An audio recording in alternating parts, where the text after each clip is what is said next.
అమిత్ షా గారు మొన్న విజయవాడ పర్యటనకు వచ్చినప్పుడు జగన్ పాలనలో ఆంధ్రప్రదేశ్లో విధ్వంసం జరిగింది అంటూ కూడా ఒక ఆసక్తికరమైన వ్యాఖ్య చేశారు.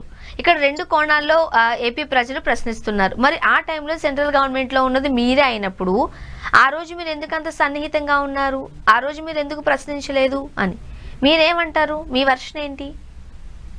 మేము చాలా క్లారిటీ ఉందమ్మా మాకు.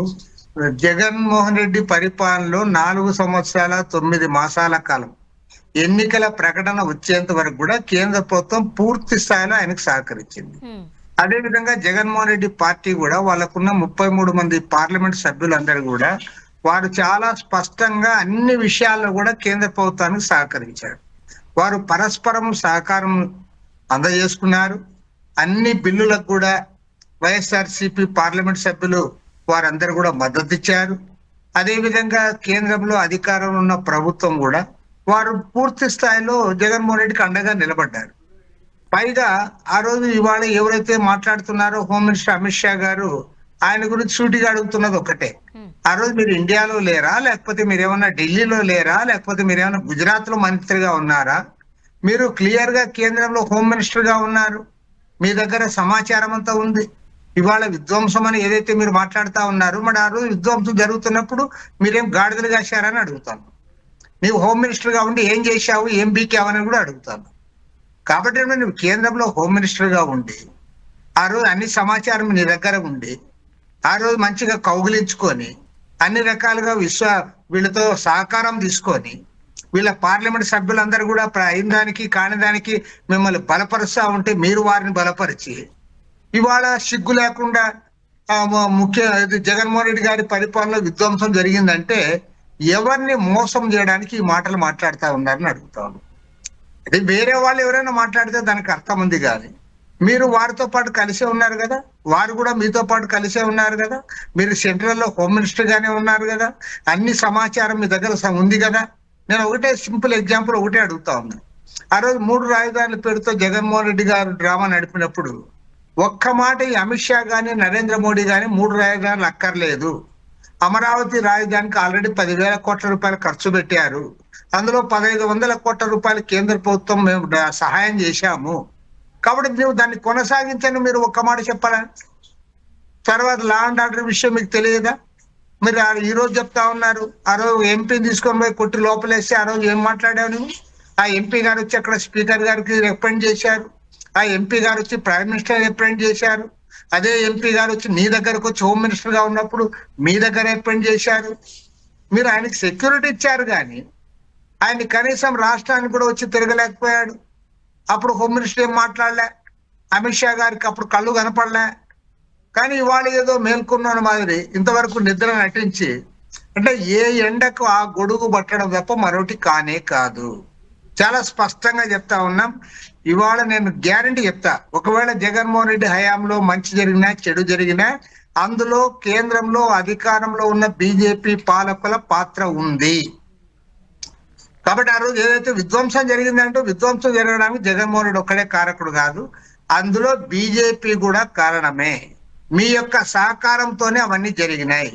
మీరు ఆ రోజు ఒక్క మాట నిలువరించి ఉంటే, మీ నుంచి ఒక ఫోన్ కాల్ వచ్చింటే కూడా ఇవన్నీ జరిగి ఉండేటివి కాదు.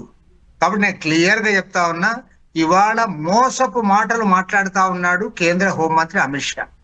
పక్కాగా ఆంధ్రప్రదేశ్ ప్రజలకు ఏమీ తెలియదు, వాళ్ళ చెవిలో పూలు పెట్టచ్చు అన్నట్లుగా మాట్లాడుతూ ఉన్నాడు తప్ప ఇది ఎవ్వరు కూడా నమ్మరు. నాకు తెలిసినంత వరకు ఈవెన్ బీజేపీ వాళ్ళు కూడా నమ్మరు. ఎందుకంటే నాకు తెలిసి కొంతమంది బీజేపీ వాళ్ళు కూడా కేంద్ర ప్రభుత్వం వాళ్ళ నాయకుల దగ్గరికి వెళ్ళి రాష్ట్రంలో పరిస్థితులు బాగలేవని చెప్తే ఆనాడు వాళ్ళు ఏమాత్రం కూడా స్పందించాల. ఎప్పుడైతే ఎన్నికలు వచ్చినాయో, ఎన్నికలు వచ్చిన సందర్భంలో మళ్ళీ కేంద్రంలో అధికారంలోకి రావాలి కాబట్టి ఎన్డీఏ కూటమిలో తెలుగుదేశం పార్టీ చేరడానికి ఉబలాటంగా ఉంది కాబట్టి ఎలాగూ ఇవాళ సర్వే రిపోర్ట్స్ ప్రకారం జగన్మోహన్ రెడ్డి ప్రభుత్వం ఓడిపోతా ఉంది, ఆయన పార్టీ ఎన్నికల్లో గెలవడం లేదు, తెలుగుదేశం జనసేన ఒక కూటమిగా ఏర్పడినాయని చెప్పి చివరి నిమిషంలో బీజేపీ వాళ్ళు వాళ్ళతో చేతులు కలిపినారు. కాబట్టి ఏమంటే ప్రజల్ని మోసగించే మాటలు అమిత్ షా మాట్లాడినాడు తప్ప మరొకటి కానే కాదు. నేను ఒకటే సూటిగా అడిగేది ఒకటి, ఆ రోజు నువ్వు కేంద్రంలో హోమ్ మినిస్టర్ గా ఉన్నావా, లేకపోతే నువ్వేమన్నా ఈ దేశంలో కానీ విదేశాల్లో ఎక్కడైనా ఉన్నావా అని అడుగుతా ఉన్నా. అండ్ ఆ నువ్వు సందర్భంలో కేంద్రంలో కూడా మనం చాలా మీడియాలో చూసాము, చాలా క్లోజ్ గా ఉండేవారు జగన్మోహన్ రెడ్డి గారికి, అలానే బీజేపీ పెద్దలకి మంచి సన్నిహిత సంబంధాలు ఉన్నాయంటూ కూడా మనం చూసాం. ఈవెన్ మనం ఒక రకంగా చూసినట్లయితే ఎన్నికల ప్రచారంలో కూడా బీజేపీకి సంబంధించిన నేతలు ఎవరైనా వచ్చినా అంటే జగన్మోహన్ రెడ్డి గారిని తిడుతూనో లేకపోతే వాళ్ళ ప్రసంగాలు కానీ ఉపన్యాసాలు కానీ లేవు ఆ రోజు. ఖచ్చితంగా లేవు. అందులో మొదటి సభ ఏదైతే ఏర్పాటు చేశారో ప్రైమ్ మినిస్టర్ గారికి, నరేంద్ర మోడీ గారు ఆ సభలో జగన్మోహన్ రెడ్డి ఒక్క మాట కూడా మాట్లాడలేదని చెప్పి ఆ తర్వాత వీళ్ళపై కంప్లైంట్ కూడా చేశారు. ఆ తర్వాత ఆయన కొద్దిగా మారి విమర్శలు చేశారు, కొన్ని చిన్న చిన్న విమర్శలు. ఇవాళ ఏదైతే హోమ్ మినిస్టర్ అమిత్ షా గారు విధ్వంసం జరిగిందని చెప్తా ఉన్నారు, మరి విధ్వంసం జరిగినప్పుడు నువ్వేమన్నా కళ్ళు మూసుకొని ఉన్నావా? నీకు ఇంటెలిజెన్స్ లేదా ఇక్కడ? లేదా నీకు పార్టీ ఏమైనా చచ్చిపోయిందా? బీజేపీ పార్టీ ఉంది కదా ఇక్కడ, నీకు సమాచారం లేదా? సెంట్రల్ ఇంటెలిజెన్స్ వర్గాలు లేవా? నీకు అన్ని విషయాలు తెలిసారో సహకరించి. అదేవిధంగా జగన్మోహన్ రెడ్డి సహకారం, ఎందుకంటే ఆయనకు 33 మంది ఎంపీలు ఉన్నారు. బీజేపీకి వాళ్ళ పార్టీ తర్వాత ఎక్కువ మంది ఎంపీలు సపోర్ట్ చేసిన పార్టీ ఏదైనా ఈ దేశంలో ఉందంటే అది వైఎస్ఆర్ కాంగ్రెస్ పార్టీనే. ఆ రోజు వాళ్ళు సహకారం అందించారు కాబట్టి నీకు మాత్రం ఆ రోజు కమ్మగా ఉందే. ఇవాళ నీకు ఆయనకు ఎంపీలు లేరు, అధికారం పోయింది కాబట్టి ఇవాళ విధ్వంసం అని మాట్లాడుతా ఉన్నావు. అమిత్ షా గారు అప్పుడు ఎప్పుడు మాట్లాడలే, కనీసం ఆయనకు సలహా కూడా చెప్పలే, అయ్యా ఇట్లా చేయకూడదు, ఒక డెమోక్రటిక్ గవర్నమెంట్ నీవు, అందులో మేము కేంద్రంలో అండగా ఉన్నాం అనే మాట కూడా నువ్వు మాట్లాడలే. అన్ని రకాలుగా ఆయనకు సహకరించి అంతా జరిగిపోయిన తర్వాత, ఎన్నికలు ఆయన ఓడిపోయిన తర్వాత ఇవాళ వచ్చి అన్ని కాకమ్మ కబుర్లు చెప్తా ఉన్నావు, ప్రజలు మోసపు మాటలు చెప్తా ఉన్నావు ప్రజానీకానికి. కాబట్టి ఏమంటే అమిత్ షా యొక్క వైఖరిని నాకు తెలిసిన వరకు ఎవరు కూడా అప్రిషియేట్ చేయరు. ఎవరైతే ఎన్డీఏ కూటమిలో ఉన్న పార్టీలు ఉన్నాయో, తెలుగుదేశం జనసేన పార్టీలు కూడా, వారు కూడా అంగీకరించారు. చివరికి చంద్రబాబు నాయుడు తీసుకొని పోయి 53 రోజుల పాటు జైల్లో పెడితే ఆ రోజు కూడా అమిత్ షా ఏం మాట్లాడలే. మరి అమిత్ షా మాట్లాడకుండా ఇవాళ నువ్వు మాట్లాడుతా ఉన్నావు అంటే ఎవరిని మోసం చేయడానికి నేను అడుగుతా ఉన్నా.